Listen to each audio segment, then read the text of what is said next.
Et le comportement, c'est quoi? Le comportement, c'est la manière. La manière d'agir ou la manière de se conduire. La manière d'agir ou de se conduire. Je vais donner un exemple pour que vous puissiez me comprendre. Quand on parle de témoignage, cela veut dire le comportement qui vient de s'extérioriser. Quelque chose de quotidien. Quelque chose de quotidien. Mon frère vient. Viens ici. C'est vrai. Dans son comportement, même s'il raconte de grandes personnes, jamais il ne dit bonjour. Attention qui va coûter na maman mukolo. Attention qui va coûter na mutole qui est na mbula. Yé après ça kaye bonjour te. Ça c'est son comportement. Abanda kare mutute. C'est ce qu'il fait. C'est ce qu'il fait. Alors tango ya zoleka. Tango ya zoleka. Bato sima ba moni ye. Monoyo. Après ça kamutu bonjour te. C'est maintenant le témoignage qui suit. Avant le témoignage, d'abord c'est le comportement. Voilà pourquoi avant de Dieu, nous devons avoir un bon comportement. Partout où nous sommes, parce que le comportement peut faire ce que votre témoignage soit bon, soit mauvais. Tu peux être joli, tu peux être belle, tu peux être je ne sais comment. Mais si tu as un sale comportement, et ce comportement verra ce que le témoignage vous encore de poursuivre, et que ce témoignage sera un sale témoignage. La sœur est jolie, la sœur est belle, mais lorsque tu passes, qu'est-ce que les gens diront après toi? Elle est polie. Parce que le témoignage, c'est comme l'odeur. Le témoignage, c'est comme l'odeur. Je vais vous faire rire. Le témoignage, c'est comme l'Moukisa. Le témoignage, c'est comme l'Moukisa. Et pas mis en eau. Et un compliment. Sur le compliment. Bakoyoka kaka. Bakoyoka santé yé. Bakoyoka kaka. Bakoyoka. Attention comment mis en eau. On l'a dit super. On l'a dit veste. On l'a dit très bien. On dit cravate. On dit ceinture. Mais Moukisa. Attention comment kanye. Alors il va comme ma kaka. Amen. Voilà pourquoi Église, la réputation est préférable à la grande richesse. L'itatori malam. Et l'équipe aussi est belé. Ce que nous faisons dans l'itatori, et l'équipe même nous faisons dans ma bombe belé. Et l'équipe nous faisons dans ma immeuble. Est-ce que toi qui avais traversé sur ma bombe? Est-ce que toi qui avais traversé sur ma bombe? Prenez vos places. Le témoignage. Pour vivre le témoignage, on se réfère au comportement. Voilà pourquoi, en tant qu'enfant de Dieu, nous devons avoir un bon comportement. Partout nous passons, parce que vouloir ou pas, le témoignage, le comportement et le témoignage, c'est comme l'aiguille et le fil. L'aiguille et le fil. Partout l'aiguille passe. Partout l'aiguille passe. Le fil va suivre. Mais lorsqu'on cherche l'aiguille, on ne verra pas l'aiguille. On verra la couleur. Il y a Singa. Oyo Solanda. Et la papa qui a la couleur rouge. Papa qui a la couleur noire. Maintenant, les gens vont se poser des questions. Au papier, la couleur est nine. Il y a des habits où il faut respecter les couleurs de fil. esengeli kotoza langi ya singa. Il y a des hommes, il y a des femmes qui ne respectent pas cela. Bango batosaka ngo te. Chemise ya pembe bo. Bouton ekatami. Ata singa mwendo akangi na ye. Faire les choses de manière correcte. Ya kosala makambo na ndenge ya bien. Avec harmonie. Na lolenga malamu. Pourvu que la gloire revienne à Dieu. Po ete nkembo ezokela Nzambe. Les gens se donnent la peine. Batu bazomi pesa de protéger l'argent. ya na kobetela mosolo. J'avais posé la question quelque part. Na tunaki mutuna esika moko. Si on vous donne un billet de $5, soki bapesi yo kasa ya $5, un billet de $5, kasa moko ya $5, un billet de 20 000 francs, na kasa ya 20 000, quel est le billet que tu vas beaucoup protéger? kasa nini nde yo kobatela malamu? Un billet de $5, mosolo ya $5, un billet de 20 $, na mosolo ya on te 20 dit 000, de bien le protéger. balobi batela Quel est le billet que tu vas bien protéger? mosolo nini nde yo kobatela malamu? Alors, $5. 5 $. Ouais, ouais. 5 $ font combien? $5 ya combien? Et 5 $ et 20 $. C'est témoignage. Litatoli, La réputation, c'est plus que les 5 $. eleki $5, Lorsque ta réputation tangu est salie, ebebisami bien-aimé dans le Seigneur, olinga tu mikati na risques nkolo de perdre même ta vie. ozoriske Pourquoi obebisami même au parquet? tala tina nini na kasi Soki okoseli mutu likambo, akomiso réputation na nga ndeke, akoki bakango mpo na réputation. mibali bakutana na bino Que vous soyez marié ou pas, ozala mwasi ya libala to il te commence avec vous dans le téléphone. abandi na yo na telefone. Bonjour, Bonjour, salut, mbote, bonjour, mbote, salut. mbote. Lorsque tu répliques, Ntango oyo il aloli avance encore. akobi Comment ça va? lolenge nini Comment ça va? ozande nini Ça va bien. malamu. Tu répliques encore. Ah, Est-ce qu'on peut se voir? est-ce que On tokomonana peut se voir. tokomonana Oubliant kobosana que tu es un enfant de Dieu. oza mwana na Et Nzambe le chemin qui t'amène, na nzela omema ce yo n'est pas vers la bénédiction. eza nzela lipango C'est te pour salir ton eza témoignage. mpona kobebisa Le litetoli na yo. diable a plusieurs stratégies. monguna satana azwa Le mayele diable wana a plusieurs stratégies. monguna satana azwa mayele Voilà wana pourquoi nous devons bien protéger notre témoignage. alaki na nini esengeli kobatela malamu Comme je litetoli le na disais biso. tantôt, lokola na bandaki le koloba témoignage, litetoli c'est comme de l'œuf. eza lokola eza lokola neti nalobaki mokiliza soko ombi yango soko bateli yango bien te ekoki sosoni ate soki obeti yango eyokani te ata eyokani te solo kaka ekoti oma na mese un jour mokolo moko toza na priere après de prier sikoyo frère wana tamboli moya sala vraiment eza te en train de prier tomoni frère a libéré sikoyo pendaki a libéré les sœurs étaient là tozosambela komona aide moko toakomokangeli toakomokanga solo avana esubie taokanga solo pourquoi parce que a libéré quelque chose de mauvais à chaque fois que ton témoignage est sale. ntango nyonso kelitatoli Si chaque même de parler des hommes, imaginez-vous que tu as bien, mais à Kadi pour un témoignage na yo. Témoignage na yo. Et que Dieu vous là. Et que tu payes quand si ton témoignage est sale, soki litatoli na yo eza bosoto bien aimé, et que tu as là. Jeune fille, toi qui m'écoutes, elenge mwasi oyoka ngai regardez. tala Ma rencontre nyonso ezali ba rencontre te ko besa kopesa ko bona nzambe lokumu. Makambo nyonso osalaka eza makambo epesa ko bona nzambe lokumu te. Tu dois te comporter comme un enfant de Dieu.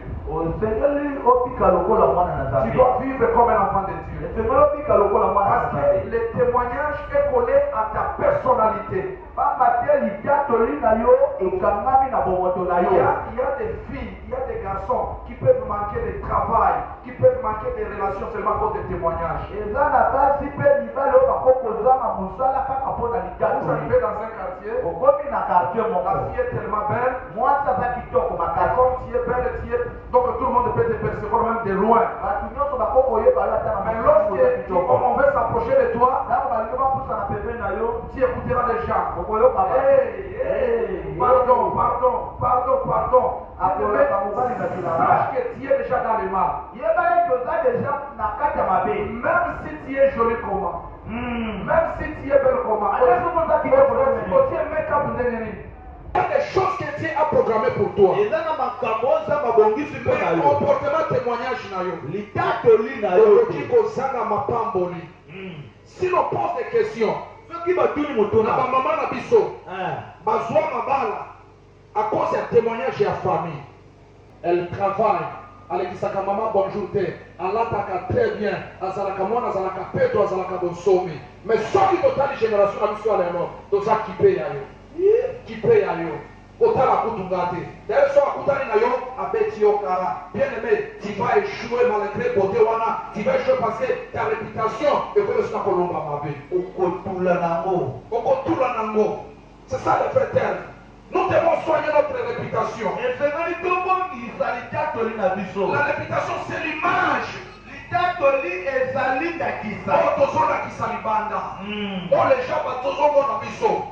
Ça peut attirer ou bien ça peut éloigner les gens de toi. Si le quartier parfait à bien, à l'équipe de la personne peut s'attacher à un qui serait bien. Mais si quoi yo, au lieu de parfait à bien, yo on libère des mots qui voilà pourquoi nous devons soigner notre image. Il y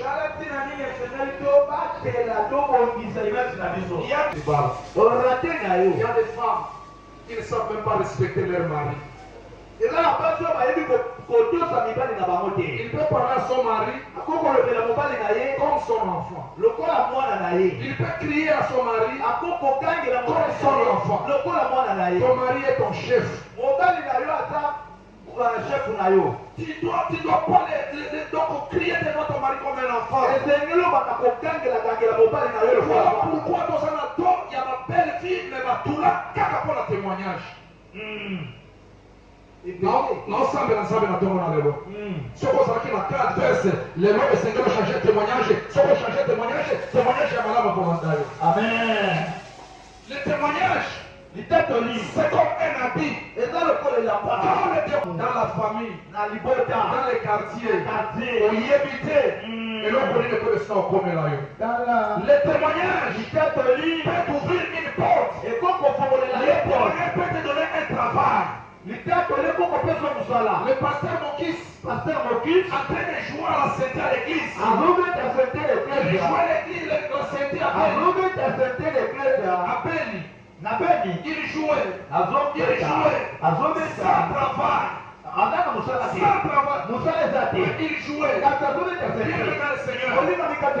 Si tu es dans la faiblesse, ça te visite. Soyez ton témoignage. À la maison, à l'école, autour des routes, dans les quartiers. Il ne sait pas les jours. Il y a des jours. C'était à programmer. Il était en train de jouer. Frère, comment on va travailler à World Vision? Il travaillait dans World Vision. Il fallait qu'on engage. On a dit, toi tu peux amener 3 personnes. Toi aussi tu peux amener 3 personnes. Ses frères étaient à l'église. Il a dit ceci. J'aime toujours ces garçons. Il travaille toujours à l'église. Il n'a pas été. Il lui a dit ceci. Frère, je t'ai observé. Les gens nous observent. Et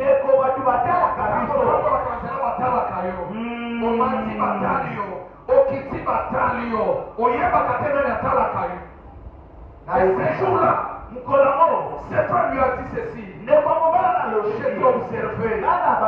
Mais j'étais convaincu que je te donne cette place. On a besoin de gens qui vont devoir travailler. Mais je t'ai choisi à cause de ton témoignage.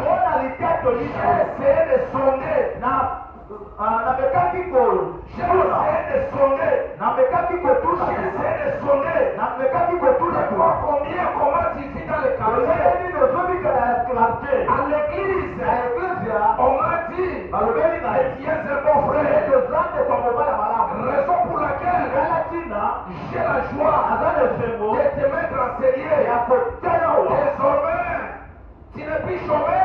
lelo Tu nsusu as trouvé un travail. ozwi mosala Oh, bien-aimé dans le Seigneur, le témoignage, tu es sorti du chômage, tu es chômage de travail. Soigne seulement ton témoignage. Ça peut t'ouvrir une porte. Et ça si tu es fermé, un témoignage, ça si tu es fermé une porte. Imaginez-vous, la reine Bastille, elle était reine, femme du roi, mais son témoignage, elle était impolie. Ça fait si quelqu'un est impoli dans la maison, il faut manifester son impolitesse même devant les personnes. C'est lui qui est habitué à faire des choses en cachette. Un jour, ces choses se verront devant le monde. J'aime te poser la question. Qu'est-ce que tu as toujours eu l'habitude de le faire en cachette? Et j'avais dit ici, les choses qui sont faites toujours en cachette, ça valorise beaucoup le diable. Quand on fait des choses en cachette, vous valorisez le diable. Un jour, la chose va se révéler.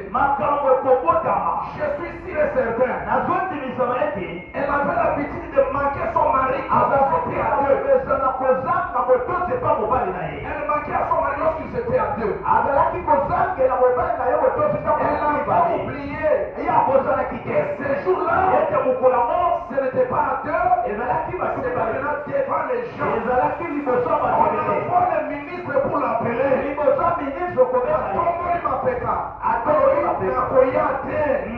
Bien-aimé dans le Seigneur, il y a d'autres erreurs. On peut les pardonner à la maison. Mais lorsque ça devient sur le lieu public, c'est pardonnable. C'est pardonnable. C'est pardonnable. Qui a l'habitude de faire des choses en cachette. Les jours comme elle ne savait pas. Amina mesana kozangela kaka bongo. Komesana. Mukolo susu kosuke na yo mabe. Elle ne savait pas que ces jours, là, les jours où elle avait riposté devant les hommes, c'était le jour où sa porte était fermée. Il y a des hommes et des femmes.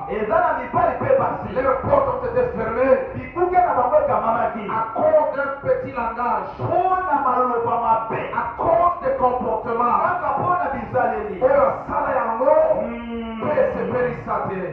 Bien-aimé, soigne ton témoignage. Je sais pourquoi l'esprit me pousse vers les mamans. Je suis au bureau avec les dames.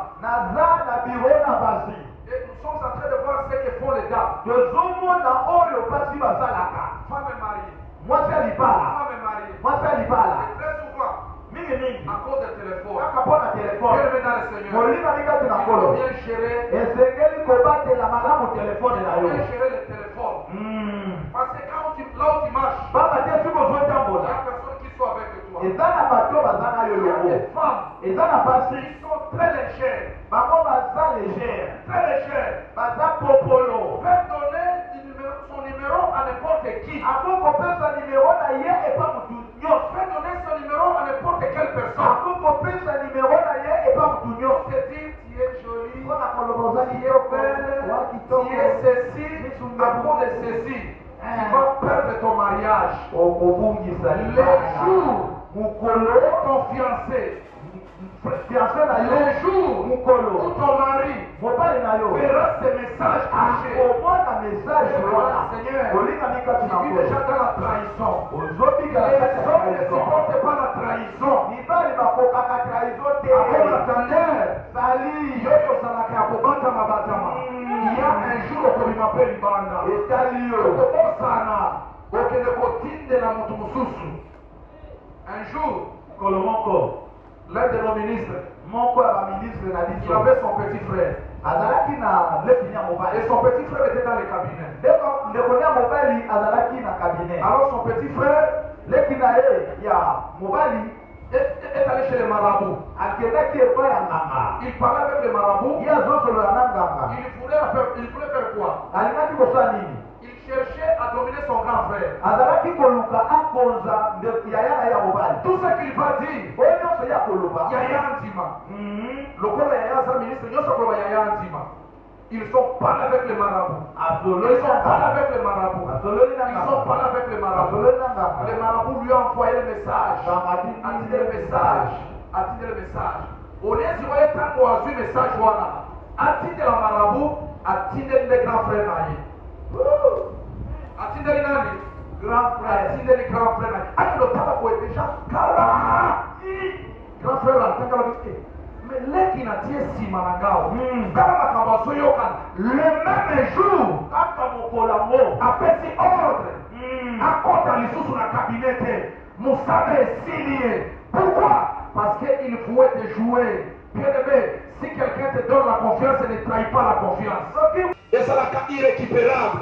Alors soigne bien ton témoignage. batela malamu litatoli na yo Tu es une fille, oza tu mwana es un garçon, oza mwa tu mobali es je ne sais qui, tu ozali es serviteur. Bien aimé, nous devons garder le témoignage. ezali kobatela Il y a litatoli des gens qui en ont abusé. eza na bato oyo bakopebisa Il y a des gens qui en ont abusé. eza na bato oyo bapebisaki Si tu abuses de ton témoignage, okopebisi litatoli na yo bien aimé, ta vie sera détruite. molingami bombo na yo Ta vie kobebisama sera détruite.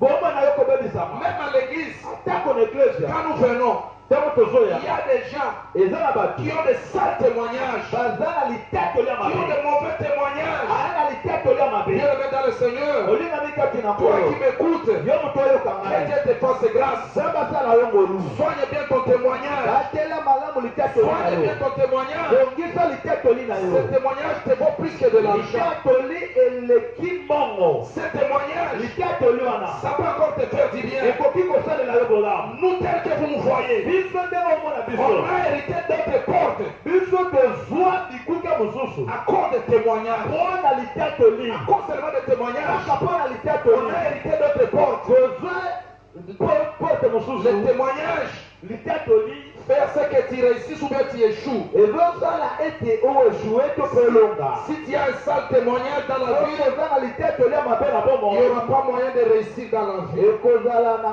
ngolu ya kobika na bomoi te Toi qui m'écoutes ce matin, yo moto oyoka nga na ntongo na lelo Dieu nous a mandaté ce matin nzambe atindi biso na ntongo na pour lelo t'aider à arranger ton témoignage. mpona kosunga yo obongisa litatoli na Comporte-toi yo comme un enfant de Dieu. tambola lokola mwana na nzambe Marche comme un enfant de Dieu. tambola lokola mwana na nzambe Habille-toi comme un enfant de Dieu. latia lokola mwana na nzambe Parle comme un enfant de Dieu. loba lokola mwana na nzambe Fais des choses comme un enfant sala de Dieu. makambo lokola mwana na nzambe Ne te compare pas à ceux qui font des choses. kokokana na baoyo bazosala makambo mosusu Tu dois te garder ton témoignage. esengeli obatela litatoli na yo Fais si ton témoignage. zenzela likolo ya litatoli Parce na que yo beaucoup ont perdu cette pamba valeur. te ebele babungisa Les valeur wana témoignages, ce sont des valeurs. litatoli ezali lokumu On peut son fils. paulo alobeli mwana na ye timote Timothée chapitre 1er, 1 timote chapitre à partir 1 du 18e verset.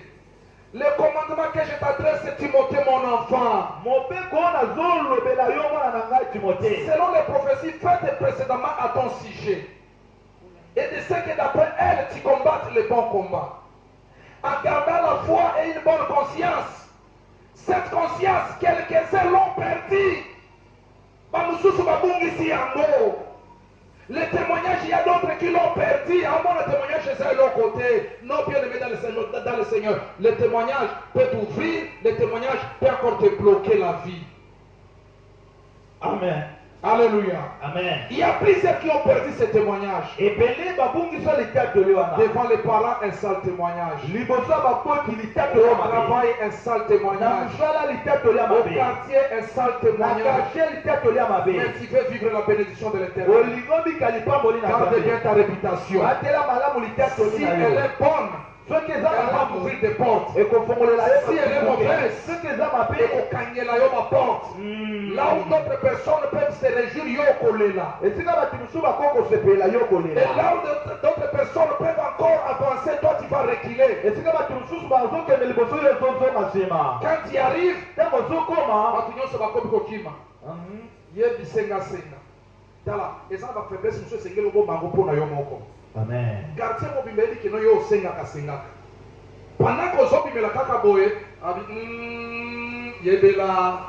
yebela bapeso mpe na kombo. Regarde bien ce témoignage. batela malamu litato. Écoutez ce que Galate dit. yoka oyo galate alobi. Galate dit ceci. Paul dit au Galate ceci. paul alobi na galate boye. Paul était tellement inquiet. paul ye azalaki na mitungisi. Vu le comportement ya bagalatite. kotala bizaleli ya bagalate. Ce qu'il faisait. baoyo babandaki Il kosala. dit ceci dans Galate chapitre 3. alobi boye na galate chapitre 3. Oh Galate, dépourvu de sens, qui vous a fasciné.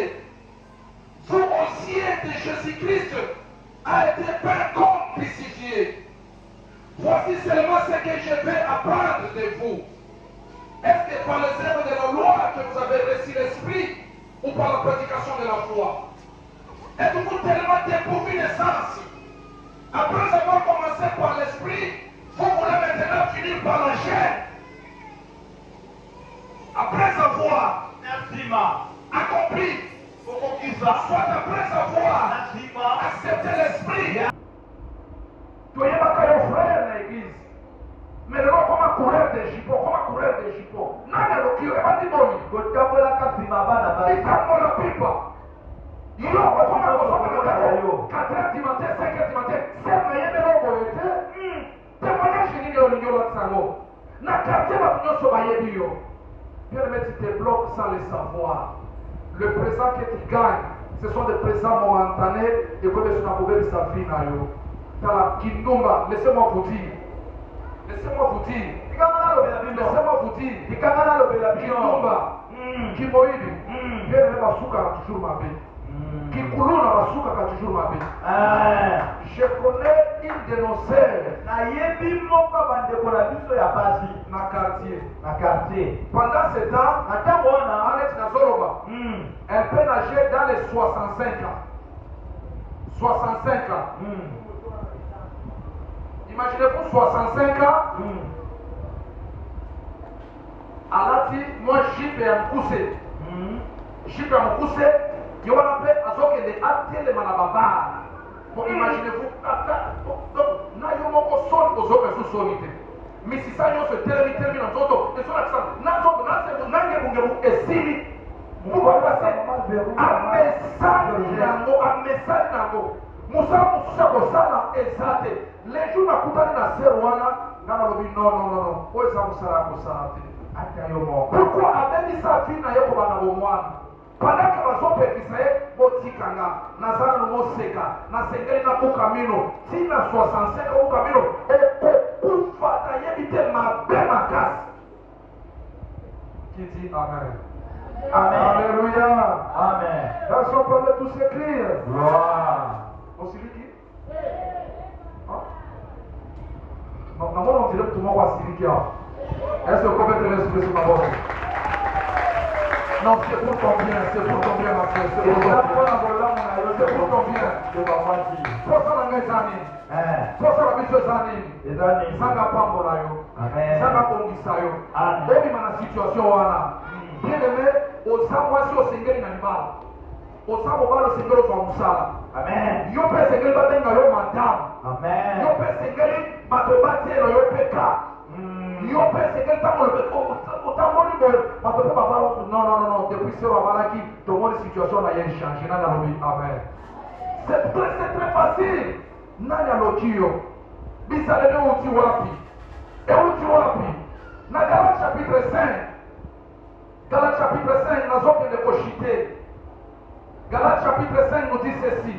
Galates chapitre 5 le Le verset 7. Verset 7. Galates chapitre 5. Galates chapitre 5 Verset 7. Vous couriez bien. Vous couriez bien.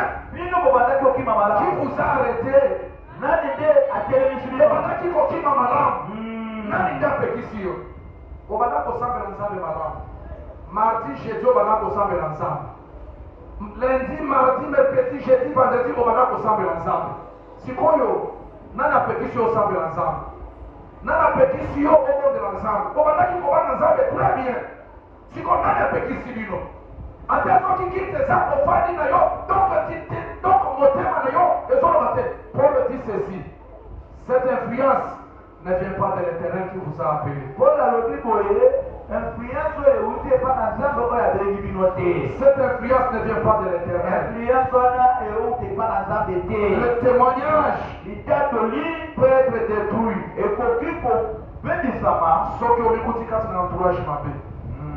Soki omikuti kati na entourage mabe, ata soki ozalaki malamu koba malamu ekobebisa litatori na yo. Parce que makambo ozoyoka, makambo ozomona, makambo ozobika, petit à petit okobanda kosala yango mpe yo olinga te okobanda kosala yango. Pour que obate la témoignage na yo, Bible lobi sortez du milieu d'eux. Yebana kobate la kondima na yo. Yebana kobate la témoignage na yo. Ton témoignage vaut plus que l'argent. Ton témoignage vaut plus que l'or. Ton témoignage ekopesa yo makambo ebele si tu le fais. Et tu verras la gloire de l'Éternel. Amen. Amen. Plusieurs, avant ça témoignage pour la convoitise. Bilula Lula. Évitez Bilula Lula. Oebineti atambo la kate, oebineti abika kate. Omone ngape la sala lokola ye. Non, bien aimé dans le Seigneur.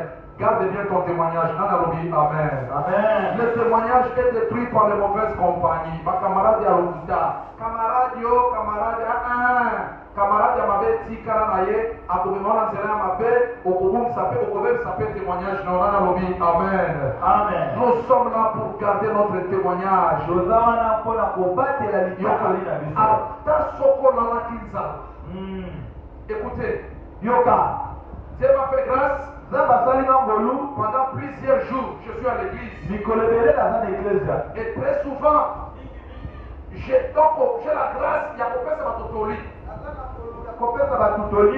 Très souvent, c'est ce que j'ai remarqué. C'est ce que les gens ont remarqué à moi.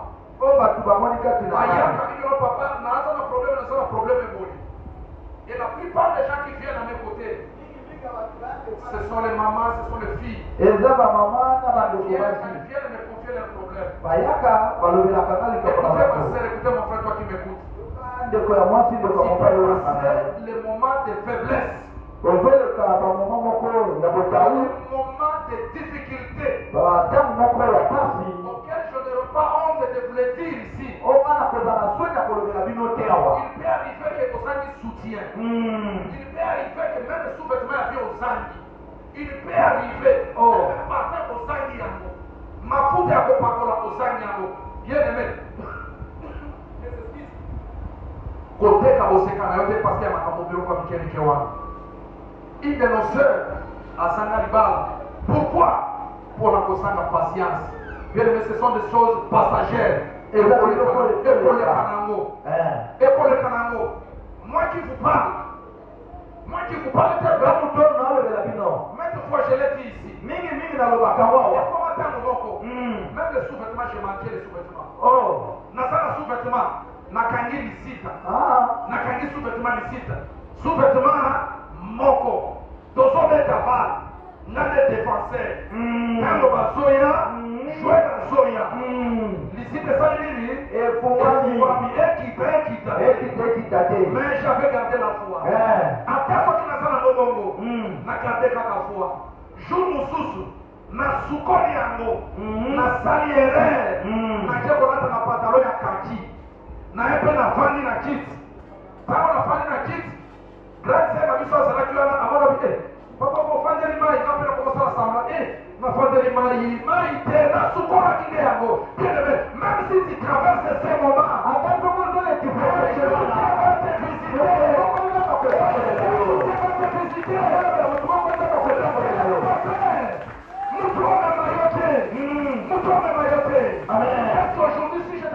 question. Est-ce que le reste qui est Je peux encore le faire. Est-ce que le reste Ngo lisusu te. ngo lisusu te. Nakomi kolukona kolata. Nakomi kopolona kuona sina kolata. Un jour, Mukomoko. mon oncle m'avait invité. Lokola mabeli La ngai. bonne année. Naza na sababu te. Nazwi bande.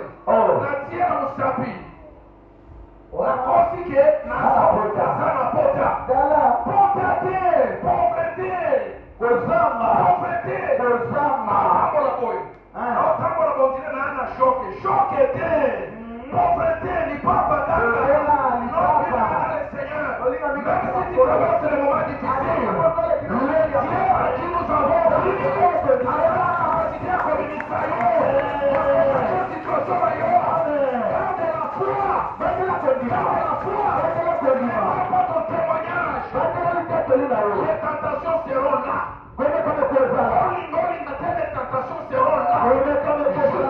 Jusqu'à soit koya. Ta position c'est quoi? Garde la foi. Kosumukate. Donne $5. Kosumukate. Donne $10. Ne brandis pas ton témoignage.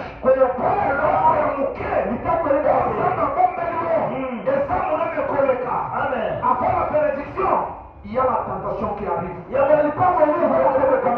Souvenez-vous de Joseph. Souvenez-vous de Joseph. Voici à Potiphar. La femme de Potiphar. Il a présenté à Joseph. Bien-aimé dans le Seigneur. Pour ceux qui prient, il n'est pas de l'or. Les cadeaux empoisonnés. Le diable va te montrer. Comme détruire ton témoignage. Femme de Potiphar. Akangami na Joseph. Hata soki mtu anakangami na ndenge nini. Et surtout soki aza mobali ya bato. Bien-aimé kondima te. Mobali ya bato aza likala ya moto. Mwasi ya bato aza likala ya moto. Osala eza mabe mase. Kake tipera sa. Ozoretante lipamboli na yo. Mwasi ya Potiphar akangami na Joseph. Ayebisi Joseph. Oza kitoko. Oza joli. Eleki kutu mobali nanga. D'ailleurs mobali nanga. D'ailleurs. Apesi ya bapisi ya solution. Joseph alobi. Na Israel. Makambo ya motindo yo. Joseph akandi motema. Suka. Zanga pambolaki Joseph. Soko bateli témoignage zanga kopambola yo. Abi soko bateli témoignage zanga kopambola yo. Le moment que tu traverses. Je sais. On a la kilobisa. On tournait aux huit. Mais il y a quelqu'un qui te brandit. Moi $5, moi $100. Bien aimé. Moi qui sais un mot. Nous avons appelé sur notre papa. Amen. Quand Joseph a Tikaki, on fait moi si à Potiphar. Nous avons tombé là qui est. Nous avons appelé sur notre tombe là. Amen. Nous avons appelé sur notre tombe là. Amen. Nous avons appelé sur le lamo. Amen. Les témoignages, ma sœur. La pauvreté comme si on riche. Amen. Et comme nous sommes dans la famille, comme ça la famille est Mansoui. Amen. Les témoignages. Et quand tu peux comprendre le témoignage. Témoignage à Motumoko. Et quand tu peux changer l'histoire de la famille, témoignage à Joseph. Na Égypte. Et ça qui est bandé qu'on a Soko bongisi témoignage, peut-être la famille non peut pas que ça publique si ma témoignage joie. Amen. Mais soko bongisi témoignage, donc qui peut pour que la famille non vivre. Na bitika nzamba sala bola na tomona lelo. Amen. Batela bien témoignage. Amen. Batela témoignage et que le sang posunga yo. Alors je vais clôturer en disant ceci. Quelqu'un peut provoquer aussi les témoignages. Il y a lieu de provoquer les témoignages dans ta vie. Tu peux provoquer les témoignages. Parce que les témoignages nous sommes tous témoignages, mais dans la Bible, il y a des gens qui ont provoqué les témoignages. Ils ont provoqué les témoignages dans la vie. C'est pas possible, ma soeur, tu peux provoquer les témoignages dans ta vie. Et surtout, quand vous passez les moments difficiles, quand vous passez les moments difficiles dans votre Il y a des moments difficiles. Oloki ya kolia ezomona na te. Otali AGP eleki. Mokembe koto makambo zako kangema. Tu te dis, je suis à la fin. Je suis au bout de mes forces. Komite mikate, komi la paix poisonté, komi la paix mabete. Place yo suki ne peut-être nzaka linyama na kosala kasi na vina yo. Amen. Moko ya suki na tomba lelo. Oya kale te matinoso bazo témoigner, katika ko témoigner mukolo nini? Ton jour arrivera. Mukolo na arrivera. Toi je te montre que ton jour arrive. Avec nous sommes mukolo na arrivera. Provoquer le témoignage. Nous commettre dans l'état de vie. Suis les conseils que je vais te donner. La qualité matin à peu ça. Si tu veux, fais de l'igi. Provoquer un témoignage. Suis les conseils. Yoga. C'est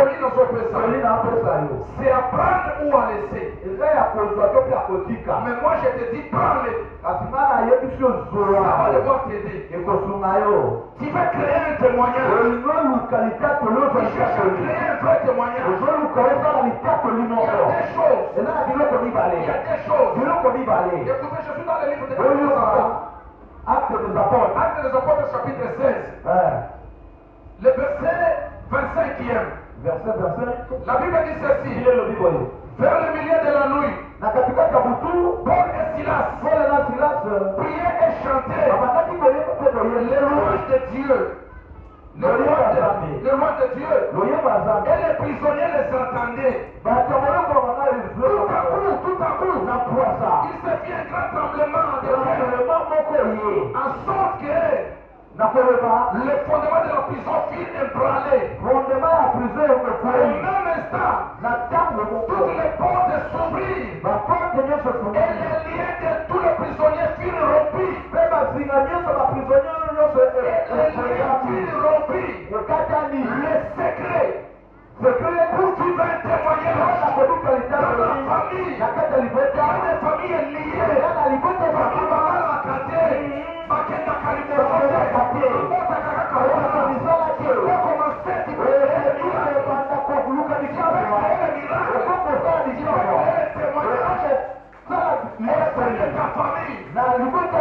qu'est-ce que Paul et Silas ont fait? La Bible dit ceci. Ils étaient emprisonnés. Je vais dire à une personne, vous êtes condamné par la sorcellerie. Mais j'ai une bonne nouvelle. Bandone balobi bakangi nyonso na gauche na droite bakangi nyonso mais bakangi munoko na yote. Amen. Nalobi bakangi nyonso na bakangi munoko na yote. Okiba boto nyonso na boto munoko te. Okiba boto munoko nyonso mais parce que ozala na pema ya bomo. Tu es encore vivant. Tu peux faire quelque chose. Tu peux déclencher le témoignage. Tu peux déclencher le miracle. Tu peux déclencher le témoignage. La Bible dit ceci. Au milieu de la nuit, les gens étaient là. Paul et Silas, ils ont commencé à prier. Ils ont commencé à chanter. Ils ont prié. Ils ont chanté. Il y a des gens. Que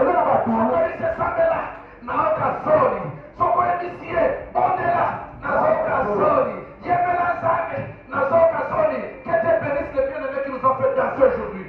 Il nous a fait danser dans mon livre. Il nous a fait danser. Paul et Silas étaient en prison. De l'ensemble. Bien-aimés dans le Seigneur. Il y a des secrets. Il y a des secrets. Il peut louer les dieux. Si tu peux prier Dieu, la situation est changement qu'on va dans la vie. Tu auras un témoignage. Quand il priait, quand il louait, au milieu de la nuit,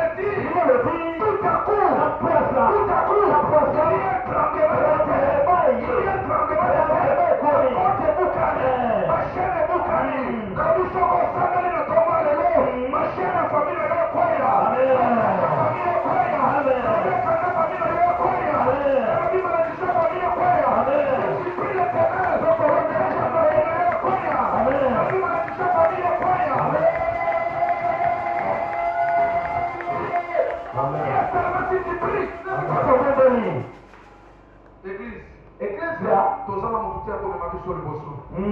Ozala mutu otali na ngambo. Bien mais soki lelo matanga ekomeli bino na famille. Soki lelo matanga ekomeli bino na famille na Kinshasa. Bazosenga na morgue 5 000 soit $2,000.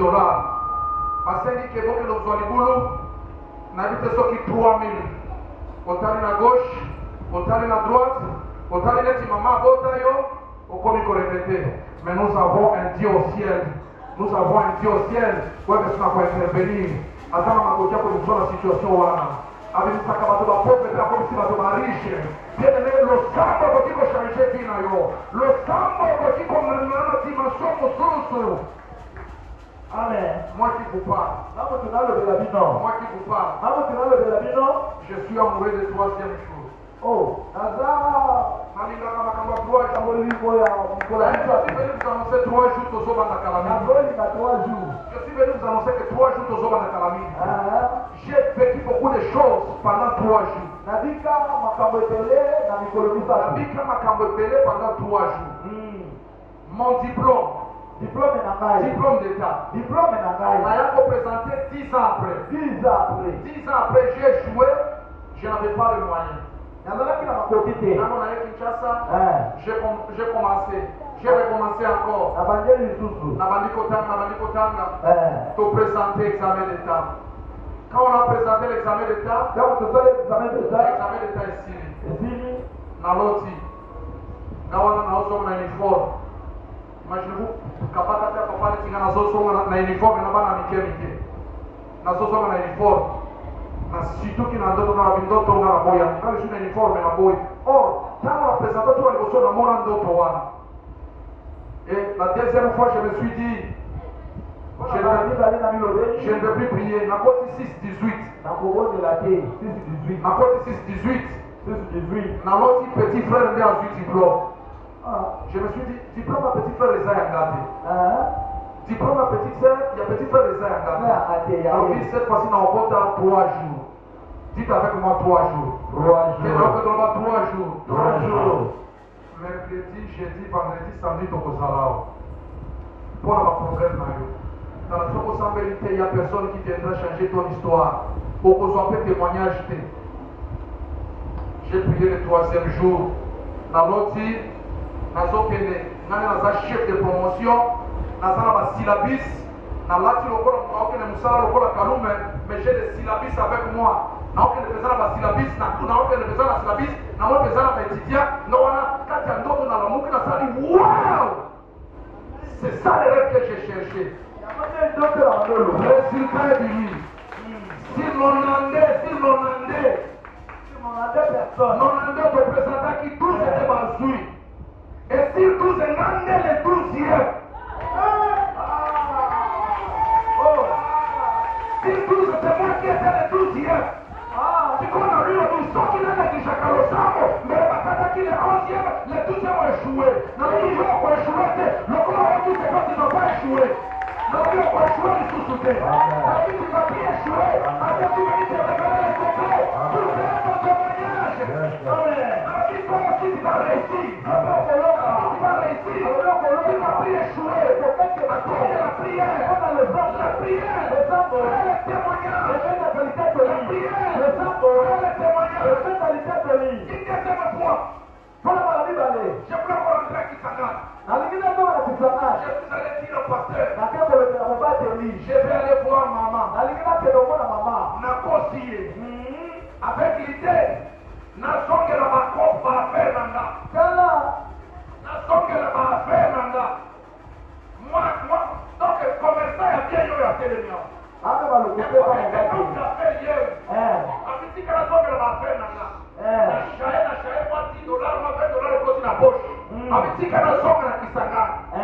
J'ai parlé au pasteur. Mais quand il avale, dans le binaire de la Nzambe, bien de mettre le Seigneur, le secret c'est dans la prière. Amen. Le secret d'église. Si nous voulons réussir, si nous voulons changer les témoignages, c'est dans la prière. L'assemblée, premier jour, deuxième jour, troisième jour, on vient m'appelle. Tu n'as pas encore fini les formalités. formalité. Ah, le papa dit ça, le légui ni le Seigneur. Non. Le formalité. J'avais $200 dans ma valise. Je suis allé là où était ma valise. Arrivé là où était la valise. La valise est Pasuki. Quand on voyageait, devenu une valise à Kopasuka. J'ai compris que Dieu ne voulait pas que je voyage. J'ai compris que Dieu ne voulait pas que je voyage. C'était le troisième jour. Donc il a fait pasteur Kazadi. Donc il pas un pasteur Kazadi. Avec une paille à maman bête. Alamaka l'osso na madesu na makayabu. L'osso na madesu na makayabu. La petite prière il y a 3 jours. Nalala kara permanence. Bato bazo sekandaye. Sekando yemite loni makamza na kosale la yo. Amen. C'est pourquoi mon frère m'a takoseka yete. Amen. Natia lutu ya liboso. Papa na yetu mabengi nga. Wapi tunanga wapi? Wapi? Na cabinet ya ministre. Mabengi nga wapi? Na cabinet ya ministre. Le sang de votre sapon même la présidence. La primature. Na lobi na parlement ba le kombe na yo. Amen. Na yo ki téléphone sonne. Papa za wapi? Est-ce que vous pouvez savoir coordonner? Bandeko. Na yedi réquisition. On peut si maman on a ça de réquisition. Et surtout bilo babasi. Non. Tu vas passer par la base. Tu vas passer par la base. Bilo babasi. Il va passer qui boucle d'oreille. Bilo kono se talibasi.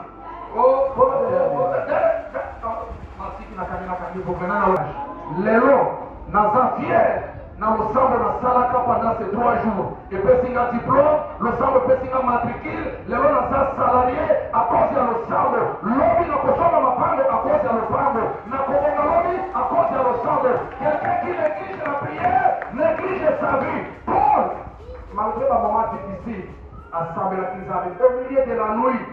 Bato bazoyoka et bien aimé, la muka na mutu voisin bayoka yo, ezosambela les jours où les choses apparaîtront, bakoloba toyoka kama mayo, toyoka kande komwaso yo, abanda kokata poni, abanda kokata na tomba na ye, azoya penzanga salele, na bitika zanga sale wodolamu na tomba na lelo, na bitika zanga sale wodolamu na tomba na lelo, na bitika créer un témoignage kati na vino yo.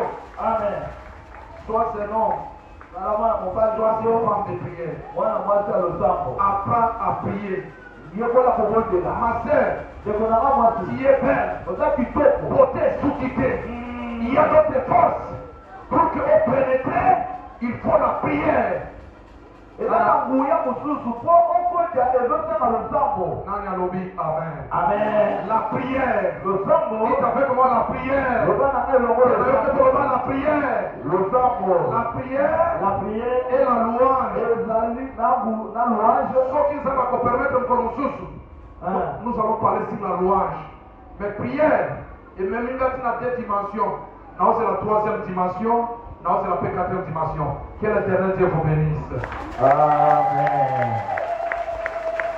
Nazoka mulolo ya basambier. Bato mawengi. Bato mabolongo. Bato losambo. Sacrifice pour la famille. Sacrifice pour la famille.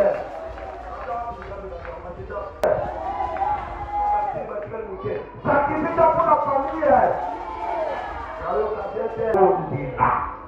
Mwe atotilisezanga na malili ya suka na tuwaifu yakatolaka nzala libutu ya nzambe longola bareto ntango papa azoloba nazomona nzambe azoyebisa ngai eza na sele moko nzambe azoyimisena point na balabala nzambe azokotisa ye na reception na biro moko ya monene.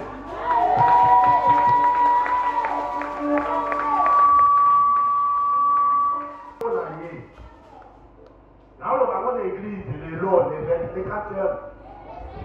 Même si je dis, il va te rencontrer avec la maman. C'est mon équipe, il y a une mission à la barabara.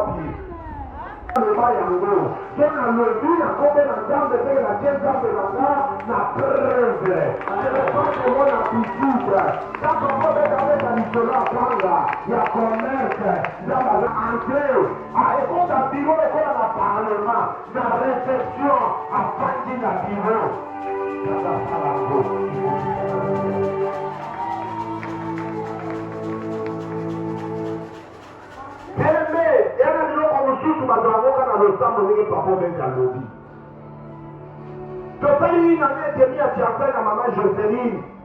Atale obi bikolezo kele na yoko kitadeza pamba après John. A lui étudiant que kokota gene ya 3 jours sec na GB manzanza polele bato bataki na permanence te abiso kolala nga moko na olala nga moko. Frère Kalume a lui étudiant obi mama ngana bandolanga a pona veni kolona. Frère Kalume yo. Nakoti c'est papa. Maman dans la gêne. Premier jour, abati ko sanza tombo la bena ke mwana bato. Pona d'abord ba mwana bato. Après 3 jours, tango akiti. Nakina ko sala prière quelque part, apesa ka enveloppe ya chocolat. Ezaka $1000. Ezaka 2000. Ezaka koleka.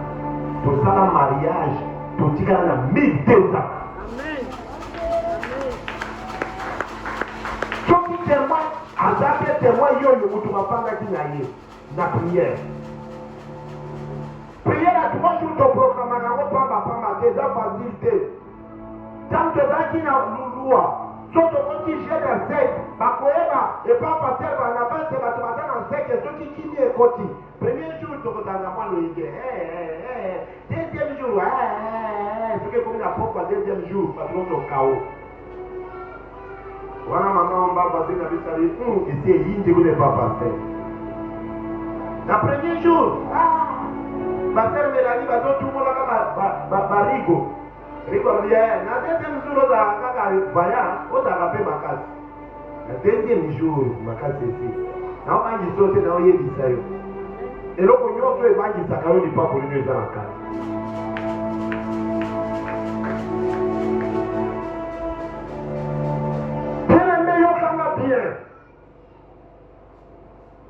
Dans l'année 2026, tant que prière à 3 jours, vous allez soutenir, et l'autre dans la 7e. Donc, quand tu as 2 jours, pas 1 jour. 3 jours, les chance, c'est moi qu'on a fait. On a mis tout le monde dans la camba prière. On a déjà un problème, on est pour pécher dans la salle. Mais la vie, c'est dans la tente de l'église. So, on va voir que nous avons dit banda. Parce que nous avons dit que nous avons dit que nous avons dit que nous avons dit que nous avons dit que nous avons dit. Mais pendant que nous avons dit je serai ici. Na la nzalawa, na balokali bulupolele awa. Yo pesa la raison. Moi na ndela ngane sur malongate, yo kokota toto mesi. Mais maman Fifi, moi c'est pasteur honnête. Na bébé 3 jours. Pota to le calendrier moi sinaye. Lokola yo za meki ya moi sinaye, kendo sengela biso libaya na ye. Après ce lamba na ye, pour biso to travailler yango. Bazui batindile ki ya moi si ake pa porte pasteur. Ya na pesa nga libaya wana, na za na poste nango, na za na poste na do modèle. Azui lamba wana abati nango 3 jours. Nzoka ke nango na deuxième monde ake ko pesa na confrérie na bangwa bandoki. Balbe la maman pasteur basa nango 3 jours na se amai. Balati se yango milimo ya kindumba. Tango azongisi. Tango maman pasteur alati. Kutu mutu amela mataki ta na maîtrise. Mutu amela boma mama ta na maîtrise. Siko elaukitie kindumba epeli na dimension que pasteur azangi kimia par là. Alors qui te manage à bout. Ndenge na kota prière. Siko yo zotala nga bilamba na yo. Bato monyo pesa bamba zo modèle. Oui bango. Yo kutu modèle te, yo okabolata na kande. Bamusutu akoya ko zo modèle ta ko tengwa ke kolata. Yo zo mone yaya songolo, leki songolo, grand chorozongo. Ya wana tisio libabe moko besika nto bakabela bato mbongo soki okomi mbongo esili. Besika nto bato bazoka musala soki okomi musala esili. Besika bato bakene liboto yo toko bandi okwei ezo ezalaka te